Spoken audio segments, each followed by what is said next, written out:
Good afternoon, everybody. This is Captain Rich with Stillwater's Fishing here in Virginia Beach. We got some rain coming in for the next couple of days. They're predicting about 3.5 inches or so. So downtime, not being on the water, good time to replace gear. So today, because we're going into the fall transition, the bass are going to be chasing fish. They're going to be chasing hard. I'm remaking some spinner baits that I've lost throughout the year. So put it in my vise. Always put it in upside down. Remember, if you make lures or if you want to make lures, when you're looking at the bottom side on a spinner bait, this is where my accent colors go. This is going to be the funniest part. So when you get skirts out of the package, they come looking like that. And I take this device that I haven't used in quite a while, and I just kind of run that through there just to straighten those out. Now, I'm not going to bore you guys with watching me do that 6 or 7 times through each strand. I've already done it to these guys. Accent collars. When you take a full strand and I'm doing a half strand, I do not count the strands. I don't have the attention span.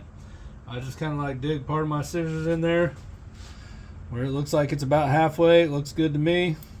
If the bass can tell the difference between 5 or 6 strands, I don't need to worry about catching him, and he doesn't need to worry about being caught on my video feed.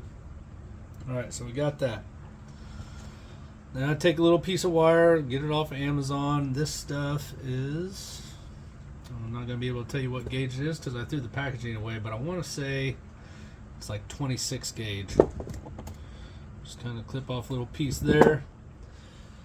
And this the same process for jigs or spinner baits. So I just put about an inch, inch and a half, inch and a quarter on the other side. I make a little V, and I just kind of like straighten that guy out, like so. And because I've got an accent color that's going to go on the bottom, like if you were just doing it all the same color, a green pumpkin or a blue or something like that, then you would just lay them all on top and just kind of like work them around. But I want the colors to be even. Ergo, I'm going to drape one. I want my hook side to be a little bit shorter. So I run the end of that tab down to the edge of that other tab. I'll hold that right underneath there. This is not exact science yet. Like, you're still wiggle room. So don't feel like you have to be perfect on this. So I pull up the bottom strand till it's right at the bottom of the hook, because I like the strands that come out the top to kind of drape over that. Gives you more options when you're adjusting your skirt if you trim it, or if you don't trim it, it just gives a little bit more fullness to it. So I've just kind of got that held together. This is the most important thing if you're going to wire tie jigs or spinner baits. This is my running leg. This is my standing leg. This guy isn't going to move. This guy's going to do the wraps. I'm going to wrap towards the standing leg, which is kind of like a locking wrap. So each wrap overlays back towards the hand that's not moving.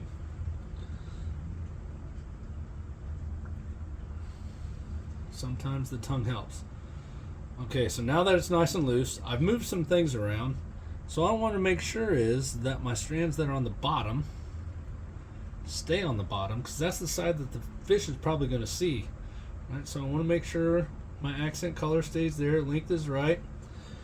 And I get my top cover, just give that a little pull, make sure they stay on the top. I take some 90 degree pliers,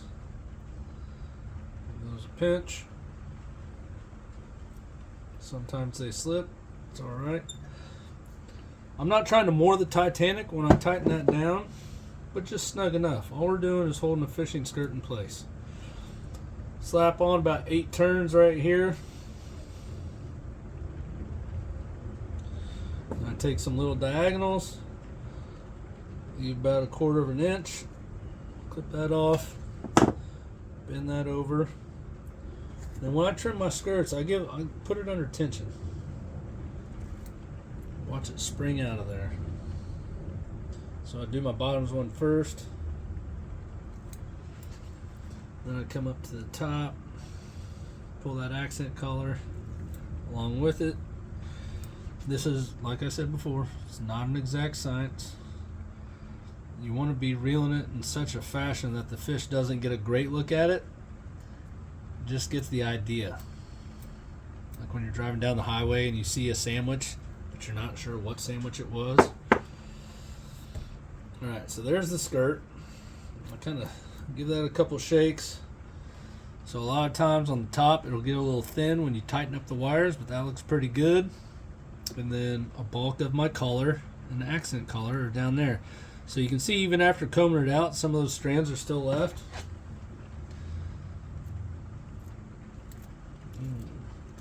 Just give that a real quick see.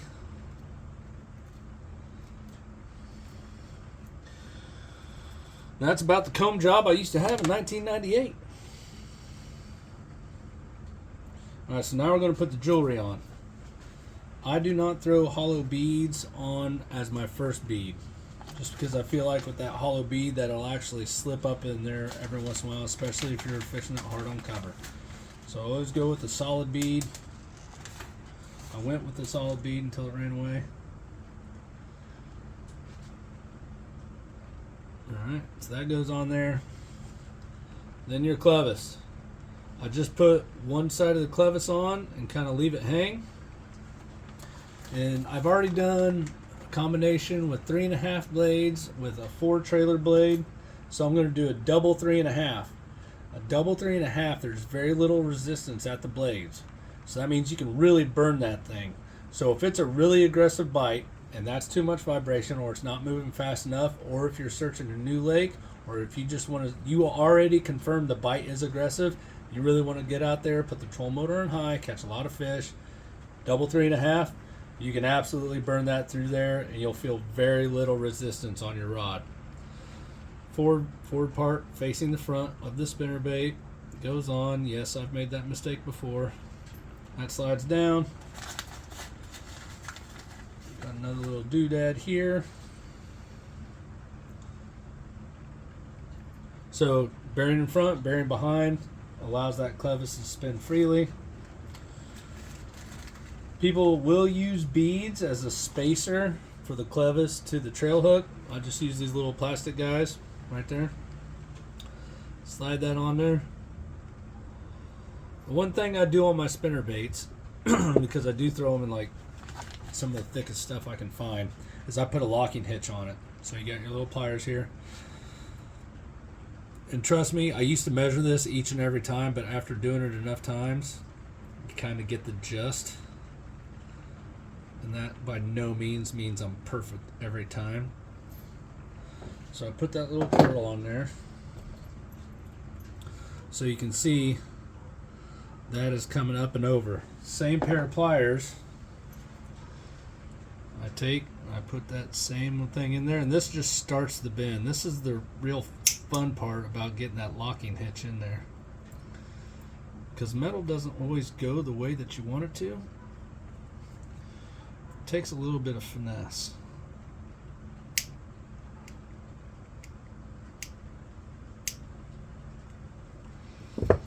And if I had the ability to fast forward through this process, I would. I can tell you right now, that's not going to go.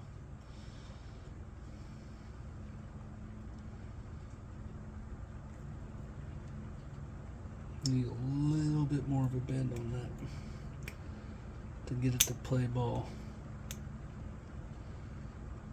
There we go. Alright, so you can see now it's like at a 90 degrees.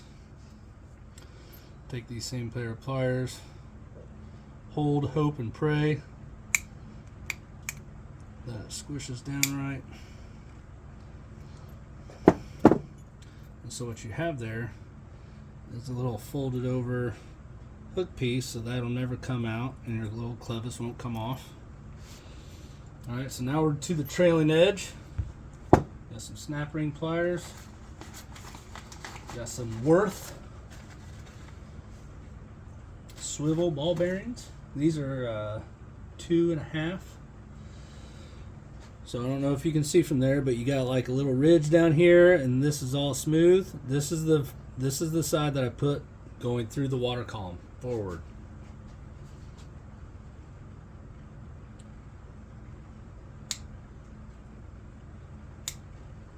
Yep. Get that guy on there.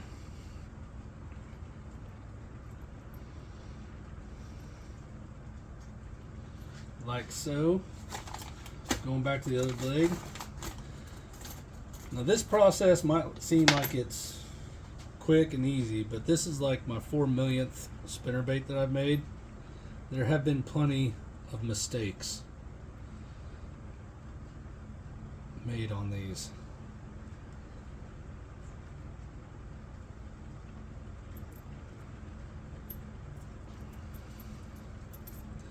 The important thing, if you're going to make your own jigs, especially your own spinnerbaits, test it before you sell it. I almost always do like a demo. I run like a demo model. I run out there, I fish it slow, I fish it fast, I throw a plastic on it because you don't know what your customer's going to do. If you go smaller than a 3.5, if you're in a Colorado or something like that, sometimes when you add a plastic, it's not enough resistance in the water to get it to spin. Those are things you want to know about before you go selling them. So there it is. That's my guy. And because I run a 3 and a 3, a 3 and a 4, and a double 4, what I do is I don't put eyes on my baits. That's for paying customers only. I just put, there's a 3 on that side and a 4 on this side. So I know my leading blade is a 3.5 and my trailing blade is a 4. That way when I put it in my tackle box, if I break off, or if I'm catching them really good and the hook breaks off or the arm breaks off, I don't know what I was throwing. I can always look in my tackle box and find out real quick. Was that a 3-4? Was it a 4-3? You know, what was it? That way I'm just not wasting time, especially if I have a customer in the boat. I don't want to look like I'm fumbling around like I don't know what I'm doing. I don't want to know that. All right, so that's the spinnerbait. That's what I got for you. Fall transition. We're moving fast. We're hard on the wood, we're around the wood, we're at the end of it, we're going down the whole thing, we're paralleling banks, 10 to 15 yards off, we're staying in the wind. Have a great weekend, stay safe, Godspeed.